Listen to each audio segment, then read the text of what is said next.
வணக்கம். இது ஐபிசி தமிழின் செய்தி வீச்சு. இன்றைய செய்தி வீச்சிலும் இலங்கை மற்றும் உலக நிலவரங்கள் காத்திருக்கின்றன. அடுத்த தலைமுறையை பற்றி சிந்திப்பவன் அரசியல் தலைவன், அடுத்த தேர்தலை பற்றி சிந்திப்பவனோ அரசியல்வாதி என்ற வார்த்தைகளை அமெரிக்காவின் இறையியலாளரும் படைப்பாளியுமான ஜேம்ஸ் ஃப்ரீமேன் கிளார்க் நீண்ட காலத்துக்கு முன்னரே கூறியிருந்தார். இந்த முக்கியமான கருத்தியலை வெளியிட்ட இந்த மனிதர் மரணித்தே 1.5 நூற்றாண்டுகள் கடந்து விட்டாலும் இன்றும் அவரது கருத்து உயிர்ப்புடன் தான் உள்ளது. குறிப்பாக அரசியல்வாதிக்கும் அரசியல் தலைவனுக்கும் இடையிலான வேறுபாட்டை சொன்ன ஃப்ரீமேன் கிளார்க்கை நினைவுபடுத்தும் வகையில் தமிழர் தாயகத்தின் அரசியல் பரப்பிலும் காட்சிகளும் நகர்வுகளும் தெரிகின்றன. அந்த வகையில் தமிழ் தேசிய கூட்டமைப்பின் தலைவர் இரா சம்பந்தன் ஒரு அரசியல்வாதியா இல்லை என்றால் ஒரு அரசியல் தலைவனா என்ற ஐயங்களை ஏற்படுத்தும் வகையில் நிலைமை உள்ளது. இரா சம்பந்தனுக்கு ஸ்ரீலங்கா நாடாளுமன்றம் மீண்டும் ஒரு முறை 3 மாத கால சுயீன விடுப்பை வழங்கிய செய்தியுடன் இந்த கருத்தியலும் நிழலாடுகின்றது.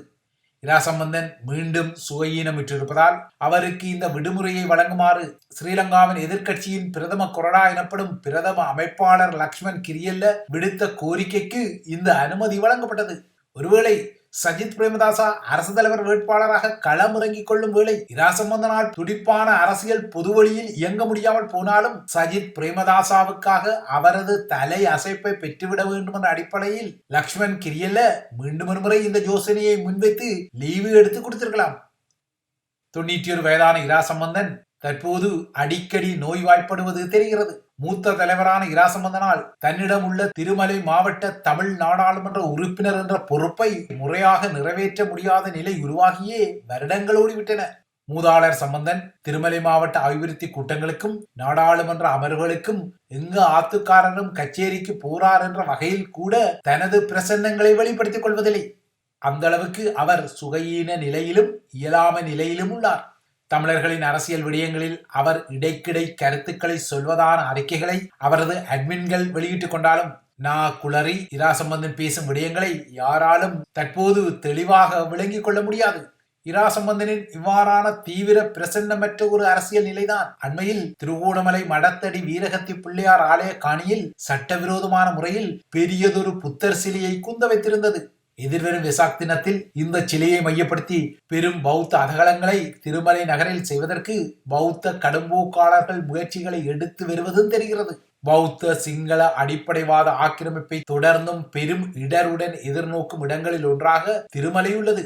அவ்வாறான இக்கட்டான நிலையிலுள்ள திருமலைக்கு ஓடியாடி செயற்பட வேண்டிய ஒரு துடிப்பான தமிழ் நாடாளுமன்ற முகத்தின் அவசியம் உள்ள நிலையில் இரா சம்பந்தன் மீண்டும் நோய்வாய்ப்பட்டு நாடாளுமன்றத்தில் தனது பிரசன்னத்தை 3 மாத காலத்துக்கு இல்லாமலாக்கி விடுப்பு பெற்றுவிட்டார். 91 வயதிலும் பெருந்தலைவர் என்ற விழிப்பு நிலையில் உள்ள இரா சம்பந்தனின் மூப்பு காரணமான பிணி நிலை விமர்சனத்துக்குரிய ஒரு நிலை அல்ல. இவருக்குமே இந்த வயதில் இது பொரிந்து வரக்கூடிய ஒரு நிலைதான்.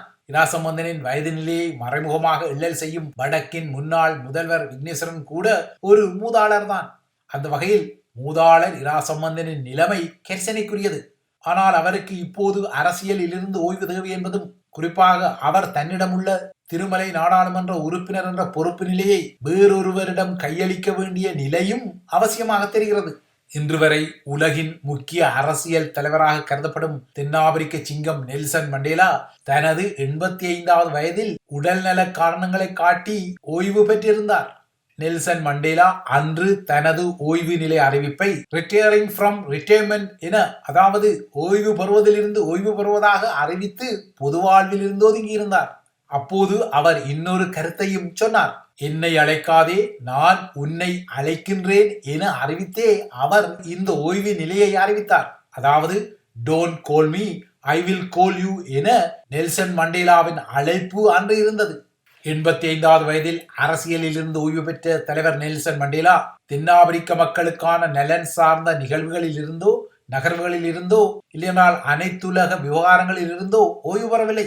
2010ஆம் ஆண்டில் உலக கிண்ண கால்பந்தாட்ட போட்டி தென்னாப்பிரிக்காவில் இடம்பெறுவதற்கு 2004இல் தனது ஓய்வுக்கு பின்னரும் மண்டேலா மேற்கொண்ட தீவிரமான பரப்புரைகள் நினைவுபடுத்தக்கூடியவை. அந்த வகையில் தமிழர்களின் அரசியல் பரப்பிலும் இரா சம்பந்தன் தனக்குரிய பெருந்தலைவர் என்ற விழிப்பு நிலையை ஓரளவுக்காவது தக்க வைக்க வேண்டுமானால், அந்த நிலைக்கு மதிப்பளித்துக் கொள்ள வேண்டுமானால் 85வது வயதில் அரசியலில் ஓய்வு பெற்ற நெல்சன் மண்டேலாவின் முன்னுதாரணத்தை அவர் நோக்கிக் கொள்ள வேண்டும். நெல்சன் மண்டேலா 85வது வயதில் அரசியலில் இருந்து ஓய்வு பெற்றார். ஆனால் இரா சம்பந்தன் 91 வயதிலும் அரசியலில் இருந்து ஓய்வு பெறுவது குறித்து அறிவிப்பை வெளியிடாமல் இருக்கின்றார். ஆக மொத்தம் நெல்சன் மண்டேலா பாணியை அவர் நினைவு கூர்ந்து திருமலைக்கு ஒரு துடிப்பான தமிழ் நாடாளுமன்றம் உருவாக வழிசமைக்கும் வகையில் இரா சம்பந்தன் அரசியலில் இருந்து ஒதுங்கிக் கொள்ளும் தனது முடிவை எடுப்பதற்குரிய சிறந்த காலமாக இது தெரிகிறது. இரா சம்பந்தனை பொறுத்தவரை அவரால் உடல் உபாதைகளுடனும் நீண்ட மருத்துவ விடுப்புகளுடனும் தமிழ் மக்களுக்கு அரசியல் சேவையாற்ற முடியாது என்பது கசப்பான ஆனால் யதார்த்தமான விடயம் என்பதை இப்போதைக்கல்ல எப்போதைக்கும் விமர்த்துக் கொள்ள முடியாது. இதற்கிடையே இரா சம்பந்தன் சார்ந்த தமிழரசு கட்சியின் நிலையை சொல்லிக் கொள்ள வேண்டியதில்லை. கொழும்பு அதிகார மைய கொலு இருப்பாளர்களை மகிழ்வூட்டும் விதத்தில் தமிழரசு கட்சி உள்ளக சட்ட சிக்கல்களில் தொடர்ந்தும் இழுபட்டு அல்லாடிக் கொள்கிறது. கட்சி மீது தொடுக்கப்பட்ட வழக்கில் சுமந்திரனின் ஸ்லீப்பர் செல் பிரதிவாதிகள் காலத்தை இழுத்தடிக்கும் வகையில் தமது தந்திரோபாயங்களை ஆட்சேபனை மனுக்கள் என்ற வகையில் அம்புரா துணிகளாக எடுத்து விடுவதால் அடுத்த மாதம் இறுதி நாளான அதாவது மே 31ஆம் தேதிக்கு இந்த வழக்கு விசாரணைகள் ஒத்திவைக்கப்பட்டுள்ளன. இவ்வாறான ஒரு நிலையில் தமிழரசு கட்சி தான் எதிர்நோக்கும் வழக்கு விசாரணைகளில் வெற்றி கொள்ள வேண்டுமானால் கட்சியின் புதிய தலைவராக தெரிவான சிவஞானம் ஸ்ரீதரன் வீதிக்கு இறங்கி மக்களை ஒன்று திரட்ட வேண்டும் என நேற்று யாழ்ப்பாண பல்கலைக்கழகத்தின் பேராசிரியர் KT கணேசலிங்கம் கூட ஒரு அறிவுரையை விடுத்தார். அத்துடன் தமிழரசு கட்சிக்குள் முரண்பாடுகள் நீடித்தால் எதிர்வரும் காலத்தில் தமிழரசு கட்சிக்கு யாழ்ப்பாணத்தில் கூட ஒரு ஆசனத்தை பெற்றுக்கொள்ள முடியாத நிலை ஏற்படும் எனவும் அவர் எச்சரித்திருக்கிறார். இதற்கு அப்பால் பொருளாதாரத்தில் வல்லரசாக மாறிவரும் இந்திய பெரியண்ணருடன் இணைந்து ஈழத்தமிழர்கள் சரியான கொள்கை வகுப்புகளை மேற்கொண்டால்தான் தமிழர் தாயக மக்கள் தமது அரசியல் இருப்பை நிரந்தரமாக தக்க வைக்க முடியும் எனவும் கணேசலிங்கத்தின் கருத்து வெளிப்பட்டது. ஆனால் கணேசலிங்கம் வடக்கில் இந்த கருத்தை வெளியிட்ட அதே சமகாலத்தில் ஸ்ரீலங்காவின் தெற்கில் சீனா நிர்மாணித்து வழங்கிய மத்தள விமான நிலையத்தின் நிர்வாகம் இந்திய மற்றும் ரஷ்ய நிறுவனங்களுக்கு 30 வருட கால குத்தகைக்கு விடப்பட்டுள்ளது. இந்த முடிவை எடுக்கும் வகையில் ஸ்ரீலங்காவின் அமைச்சரவை பச்சை கொடியை காட்டியிருப்பதையும் இங்கு அவதானித்துக் கொள்ள வேண்டும். ஆக மொத்தம் தமிழர்களை இனிமேல் கடவுள்தான் காப்பாற்ற வேண்டும் என சலித்துக் கொண்ட தந்தை செல்வாவின் 47வது நினைவு தினத்தில் தமிழ் தேசிய இனத்தின் விடுதலைக்கான வாய்ப்புகளும் சவால்களும் என்ற தலைப்பில் உரையாற்றிய போது பேராசிரியர் கணேசலிங்கம் இந்த கருத்துக்களை எடுத்துவிட்டார். ஆனால் அவரது உரையின் தலைப்பில் ஈழத்தமிழ் தேசியத்தின் விடுதலைக்கான வாய்ப்புகள் குறித்து சொல்லப்பட்டாலும் அதே தலைப்பில் குறிப்பிடப்பட்ட சவால்கள் தான் இப்போது ஈழத்தமிழர்களின் தேசிய அரசியல் பரப்பில் இருப்பதை யதார்த்த நிலை அடித்தே சொல்கிறது. இவை இலங்கையை மையப்படுத்திய விடயங்கள். அடுத்து, உக்ரைனுக்கு அமெரிக்கா வழங்கும் புதிய இராணுவ பொதியின் அடிப்படையில் ஏவுகணைகளை இடைமறித்து அளிக்கும் பேட்ரியாட் வான் பாதுகாப்பு ஏவுகணைகள் மற்றும் பீரங்கி குண்டுகள் மிக விரைவாக அனுப்பப்படும் என அமெரிக்க பாதுகாப்பு அமைச்சகமான பென்டகன் அறிவித்துள்ளது. ஆனால் அமெரிக்கா விரைவாக வழங்கும் இந்த ஆயுத உதவி தொகுதியில் பேட்ரியாட் ஏவுகணைகள் வழங்கப்படுகின்றனவே தவிர அவற்றை ஏவும் தளங்கள் அதாவது பேட்டரிகள் என குறிப்பிடப்படும் தளங்கள் வழங்கப்படவில்லை என்பதும் தெரிகின்றது. இந்த ஏவுகணைகளுக்காக அமெரிக்கா உக்ரைனுக்கு அறிவித்த தனது $61 பில்லியன் உதவி பொதியில் இருந்து $6 பில்லியன் செலவழிக்கும் என அமெரிக்க பாதுகாப்பு அமைச்சர் ராய்ட் ஆஸ்டின் நேற்று தெரிவித்தார். ஒவ்வொரு பேட்ரியாட் ஏவுகணையும் $4 பில்லியன் பெறுமதியை கொண்டவை.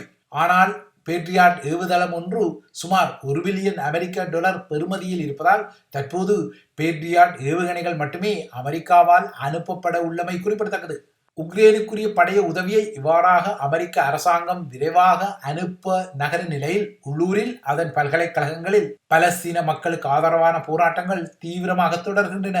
இதனால் பல பல்கலைக்கழக வளாகங்கள் காவல்துறை பிரசன்னங்களை கொண்டுள்ளன. நாடு முழுவதும் நூற்றுக்கணக்கான பல்கலைக்கழக மாணவர்கள் கைது செய்யப்பட்டுள்ளனர். இதற்கிடையே இந்த போராட்டங்கள் உருவாகிய தாய் பல்கலைக்கழகமான நியூயார்க்கின் கொலம்பியா பல்கலைக்கழகத்தின் மாணவ தலைவர் ஒருவர் சியோனிஸ்டுகள் வாழ தகுதியற்றவர்கள் என தெரிவித்த கருத்து பெரும் சர்ச்சைகளை ஏற்படுத்தி அவர் இடைநிறுத்தத்துக்குள்ளான நிலையில் குறித்த மாணவ தலைவர் தனது கருத்துக்கு தற்போது மன்னிப்பு கோரியுள்ளார்.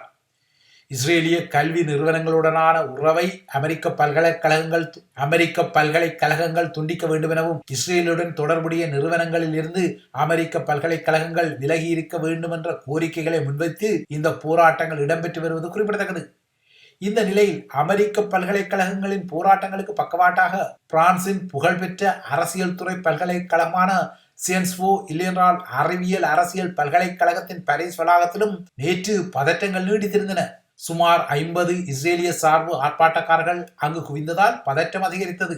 சியன்ஸ்போ எனப்படும் பிரான்சின் புகழ்பெற்ற அறிவியல் அரசியல் பல்கலைக்கழகத்தில் பலஸ்தீன சார்பு போராட்டங்கள் இடம்பெற்று வரும் நிலையில் நேற்று ஏட்டிக்கு போட்டியாக யூதர்களின் தரப்பில் மாணவர்களும் பொதுமக்களும் குவிந்ததால் இந்த பதற்ற நிலையை அடுத்து கலகம் அடக்கும் காவல்துறையினர் அங்கு வரவழைக்கப்பட்டு போராட்டங்களில் ஈடுபட்ட 2 தரப்பினரும் ஒன்றாக கலந்து மோதல்களை செய்ய முடியாத வகையில் பிரித்து வைக்கப்பட்டனர். அடுத்து பிரித்தானிய நிலவரங்களை நோக்கிக் கொண்டால், பிரித்தானியாவில் புற்றுநோய் தாக்கத்துக்கு இலக்கான மன்னர் சார்ல்ஸ் மீண்டும் தனது பொது பணிகளுக்கு திரும்புவதாக பக்கிங்ஹாம் அரண்மனை அறிவித்துள்ளது. மன்னர் சார்ல்ஸுக்கும் அவரது புதல்வனான வில்லியத்தின் துணைவியான வேல்ஸ் இளவரசிக்கும் சில வார இடைவெளிகளில் தனித்தனியாக புற்றுநோய் கண்டறியப்பட்டமை அரண்மனை குடும்பத்துக்கு இரட்டை அடியாக வந்திருந்தது. இந்த நிலையில் மன்னர் சார்ல்ஸ் தனது முழுமையான பணிகளுக்கு திரும்ப மாட்டார் எனினும் அவர் தனது பொது பணிகளுக்கு திரும்புவார் என தற்போது அறிவிக்கப்பட்டுள்ளது. இதற்கிடையே மன்னர் சார்ல்ஸ் மரணமடைந்தால் அவரது இறுதிச் சடங்குகள் எவ்வாறு இடம்பெற வேண்டும் என்ற அடிப்படையில் தயாரிக்கப்பட்ட நிகழ்ச்சி நிரல்கள் தற்போது புதுப்பிக்கப்பட்டு வருவதாக கூறப்பட்டுள்ளது. ஆபரேஷன் மெனாய் பிரிட்ஜ் இல்லையென்றால் மெனாய் பால நடவடிக்கை என்ற குறியீட்டு பெயரில் மன்னருக்குரிய அதிகாரப்பூர்வ இறுதிச் சடங்குகளை விவரிக்கும் நகல்கள் தற்போது புதுப்பிக்கப்பட்டு வருகின்றன. கடந்த 2002 மரணமடைந்த ராணி எலிசபெத்தின் இறுதிச் சடங்குகள் ஆபரேஷன் லண்டன் பிரிட்ஜ் என்ற குறியீட்டு பெயரில் நடத்தப்பட்டமை இங்கு சுட்டிக்காட்டத்தக்க ஒரு விடயம். ராணி எலிசபெத்தின் உடல் அடக்கம் செய்யப்பட்ட மறுநாளே மன்னரின் அதிகாரப்பூர்வ இறுதிச் சடங்குகளுக்குரிய ஆபரேஷன் மெனாய் பிரிட்ஜ் நடவடிக்கை ஆரம்பிக்கப்பட்டதாகவும் கூறப்படுகின்றது. மன்னருக்குரிய இறுதிச் சடங்குகள் ஏற்பாடுகள் குறித்து தற்போது கூறப்படுவதற்காக இதனை ஒரு உணர்ச்சிகரமான விடயமாக நோக்கக்கூடாது எனவும் அவ்வாறான நிகழ்வில் எடுக்கப்பட வேண்டிய பணிகள் சார்ந்த விடயம் என்பதால் இவ்வாறான திட்டங்கள் பற்றி கூறப்படுவதால் மன்னர் உடனடியாக மரணமடைய போகின்றார் என்ற அர்த்தப்படுத்தலை யாரும் கொள்ளக்கூடாது எனவும் அரண்மனை அதிகாரிகள் குறிப்பிட்டுள்ளனர். மன்னர் சார்ல்ஸ் இந்த ஆண்டு பிப்ரவரியில் புற்றுநோயால் பாதிக்கப்பட்டமை குறிப்பிடத்தக்கது. இவைதான் ஐபிசி தமிழின் செய்தி வீச்சு. தொடர்ந்தும் ஐபிசி தமிழுடன் இணைந்திருங்கள்.